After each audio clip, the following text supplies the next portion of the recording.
She's standing backstage in London, and her dress is slipping. Not a little, enough that she has to hold it with one hand while she smiles with the rest of her face. A teenager from Jamshedpur, thousands of miles from home, about to walk in front of the entire world. And something as small as fabric is threatening to unravel the whole moment. That's the image most people don't know when they talk about Priyanka Chopra becoming Miss World in the year 2000. They remember the crown. They don't remember the girl holding her dress together with one hand and her nerves together with the other. And that's the thing about every success story you've ever admired. You only see the crown. You never see the hand holding the dress up. I want to tell you her story tonight. Not because she's untouchable. Not because she's some kind of superhuman. But because if you actually look closely at how she got from a military doctor's daughter in a small Indian town to one of the most recognized entertainers on the planet, you stop seeing luck. You start seeing habits. Small, boring, repeated choices that nobody claps for. That's what this is really about. Success isn't a lightning strike. It's a rhythm. And she lived that rhythm for over 2 decades. Long before anyone was watching. Let's go back to where it actually starts. Not the pageant stage, but before it. She didn't grow up dreaming of Bollywood.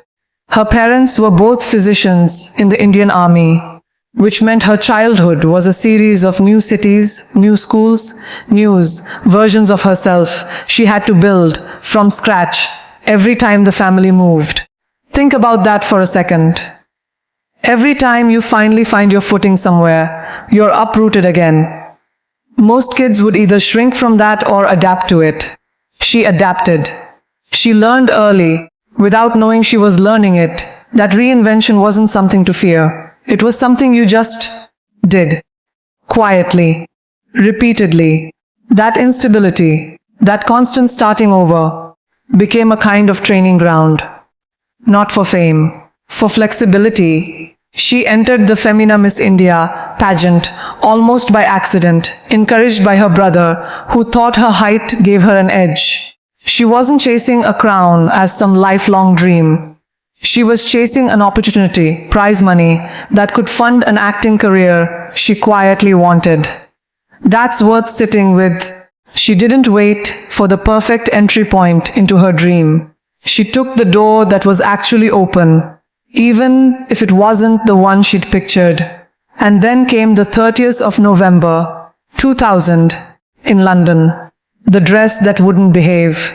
The nerves. The competition against other serious contenders. And somehow, through all of it, she became Miss World, becoming India's 5th Miss World title holder, ending a drought of almost a decade since an Indian had last won it. For one night, it looked like a fairy tale. But here's where the story most people skip. Here's the hidden struggle. Winning a crown doesn't hand you a career. It hands you a door. What you do after you walk through it is a completely different fight. She stepped into Bollywood with excitement and, by her own later admission, a fair amount of naivety, an 18-year-old girl who wanted the dream she'd pictured, without fully knowing what the industry would demand of her in return. Early roles came, some worked, many didn't. And then, not long after her crowning, something happened that almost nobody talks about when they tell her story. A routine nose surgery went wrong. She's spoken about this openly in her memoir. What was supposed to be a simple procedure left her disfigured. And in her own words, she looked into the mirror and didn't recognize the person staring back. The tabloids gave her a nickname during that period. Plastic Chopra, a label, she said, followed her for years afterward, long after the physical scars were gone. Imagine that. You've just become one of the most photographed women in your country. And the thing everyone wants to talk about is your face falling apart. She has described sinking into a deep depression during that stretch, convinced, in her darkest moments, that her career was over before it had even properly started. This is the part of every success story that gets erased in the highlight reel. Nobody wants to sit in the depression.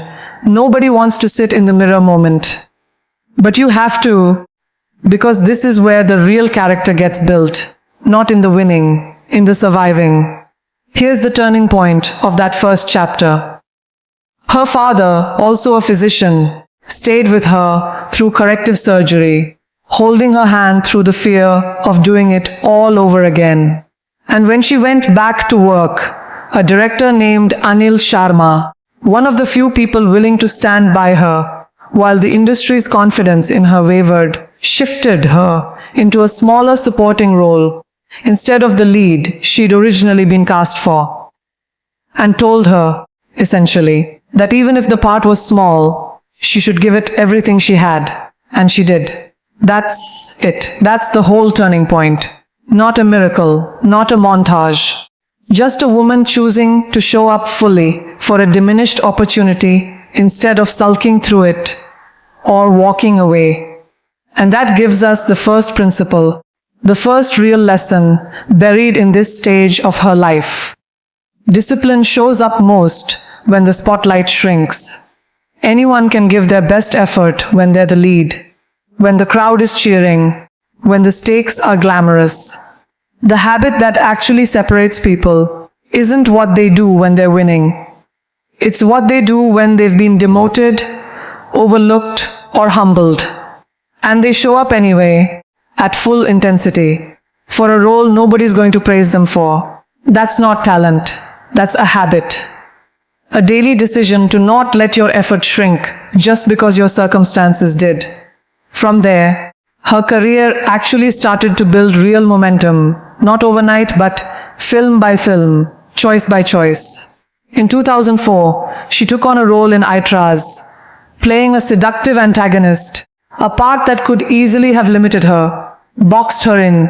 Instead, it earned her a Filmfare Award for Best Performance, in a negative role, and real critical respect. She kept working, kept saying yes to roles that stretched her instead of roles that were safe. Over the following years, she built one of the most prolific filmographies in Bollywood, eventually appearing in over 50 films, working with serial killers, boxers, cabaret dancers, women with autism, refusing to be typecast into one narrow lane. That refusal, that constant insistence on range over comfort, wasn't a single bold decision. It was a habit she repeated, project after project, year after year, quietly building a reputation for versatility, while everyone else was still just watching The Crown from 2000. But even at the peak of that Bollywood success, something in her stayed restless. And this is the second scene worth sitting with. The moment she chose to walk away from a peak most people spend their entire lives trying to reach. She's talked about this since starting to feel limited, even as one of the most bankable actresses in Indian cinema, even with more scripts landing on her desk than she could read. It wasn't frustration that pushed her out. It was something quieter and, honestly, harder to justify to the people around her. A refusal to settle into comfort just because comfort was working. She was competitive with herself, not just with the industry. And that's a distinction most people never make. Most of us stop pushing the moment things start going well. She kept pushing precisely because things were going well, because she suspected comfort was starting to look a lot like a ceiling. That decision led her toward Hollywood. And this is where the hidden struggle deepens again. Because leaving Bollywood didn't mean Hollywood was waiting with open arms. It meant starting over. Again, the girl who'd already reinvented herself a dozen times as an army kid moving city to city was now reinventing herself as an adult, walking into rooms in Los Angeles, where nobody handed her the respect she'd already earned an ocean away. She's described feeling like a complete newcomer in America, despite already being one of the most famous women in India. Despite already having built a music career, collaborated with major international artists, and fronted a Thursday night football anthem that millions had heard without necessarily knowing her name. Then came Quantico in 2015. And this is worth slowing down for, because the significance of it tends to get flattened into a footnote. She became the first South Asian actor ever to lead a broadcast network drama in American television history, stepping into a Thursday night slot that had just been vacated by scandal. Industry executives built their marketing campaign around her face. The premiere pulled in a strong one, 9 rating among adults 18 to 49, a meaningful jump over the network's previous performance in that slot. She went on to win a People's Choice Award for the role, becoming, by many accounts, the first South Asian actress to receive one. Reportedly, when she signed on with the network, she made one condition clear from the start. She didn't want to play a stereotype. She wanted a role where her ethnicity wasn't the entire point of her casting, where she could simply do the job as an actor. Here's the turning point buried in that chapter. It wasn't the show itself that mattered most. It was the boundary she set before she even said yes. She had leverage, real leverage, as one of the biggest stars in Indian cinema, and instead of using it to negotiate a bigger paycheck or a flashier premiere, she used it to negotiate her own dignity into the role.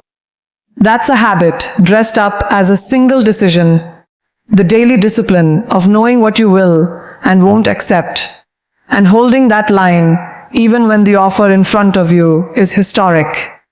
And that gives us the second principle.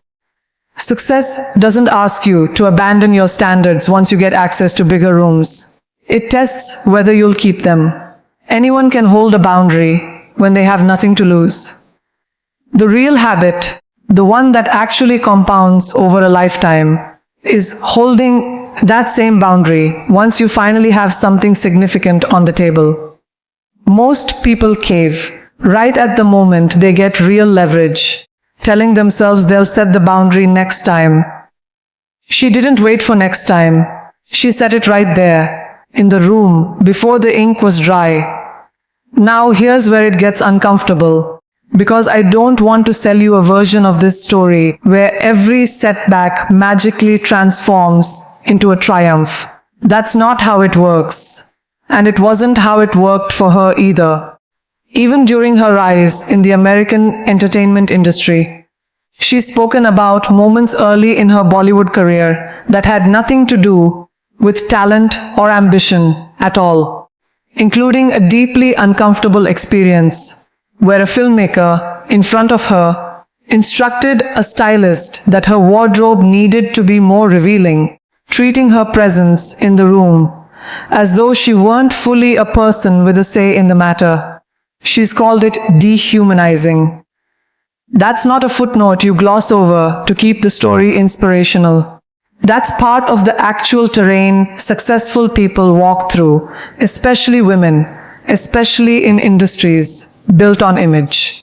The habit that gets built in moments like that isn't resilience in some vague, poetic sense. It's the specific, repeated decision to keep working, keep showing up, keep building your own body of work and your own leverage, so that fewer and fewer rooms can treat you that way as the years go on. That's the through line if you zoom out across her entire career. It was never one big turning point. It was never a single lucky break that explains everything. It was daily habits, repeated so consistently that they eventually looked, from the outside, like destiny. Preparing relentlessly for a pageant most people treated as pure luck. Showing up fully for a demoted role when nobody would have blamed her for coasting. Refusing to be boxed into one type of character, year after year, film after film. Walking away from comfort at the exact moment comfort started to feel like a trap. Setting a boundary in a negotiation most people would have been too grateful or too afraid to set. None of those, on their own, made her career. All of them, stacked on top of each other across 2 decades, did. And I think that's the part we need to actually sit with. Because it's easy to watch someone's highlight reel and think, she must have had something the rest of us don't. Some rare gift, some fearlessness we weren't born with. But look at the actual pattern again. A girl who learned to adapt because her circumstances forced her to move constantly. A young woman who kept working through a depression most people never even knew she was carrying. A rising star who chose discipline over comfort again and again, in rooms where nobody was watching closely enough to reward her for it. None of that is a gift. That's a rhythm. That's a set of choices repeated so many times they stopped feeling like choices and started feeling like character. Here's what her path actually proves. And it has nothing to do with fame, or Hollywood, or crowns. It proves that the version of you that other people eventually call successful, the version people will one day watch and think must have had it easy, is being built right now. In the parts of your life nobody's applauding. In the discipline you choose to keep on the ordinary Tuesday when nobody's watching. In the boundary you hold even when the opportunity in front of you is tempting enough to make you compromise it. In the way you show up for the smaller role, the smaller project, the smaller version of your dream, with the same intensity you'd bring to the biggest stage you can imagine. Success was never actually built in the crowning moment. It was built in the 1,000 unremarkable mornings before it. And it's being built in yours right now, whether you can see it yet or not. So here's what I want you to do. Not tomorrow. Right now, while this is still sitting in your chest. I want you to think about the one habit, the one small, unglamorous, repeated choice, that if you kept it going every single day for the next few years, would quietly become the foundation of your own golden chapter. Maybe it's discipline. Maybe it's patience. Maybe it's the courage to hold a boundary. Maybe it's simply showing up fully for something small, because you know it's building towards something bigger. Whatever that one word is for you, type it in the comments below. One word. Your word. Let it be a promise you're making to yourself in public. The same way every quiet habit she built eventually became a very public career. And if this story moved you even a little, if it made you see your own daily grind a little differently, then come be part of the Golden Grace family. Hit subscribe, stay close, because we are going to keep telling these stories. The real ones. The ones underneath the highlight reel. The ones that remind you that your own golden chapter isn't waiting for some lightning strike moment. It's being written right now. In habits nobody's clapping for yet. Claim it.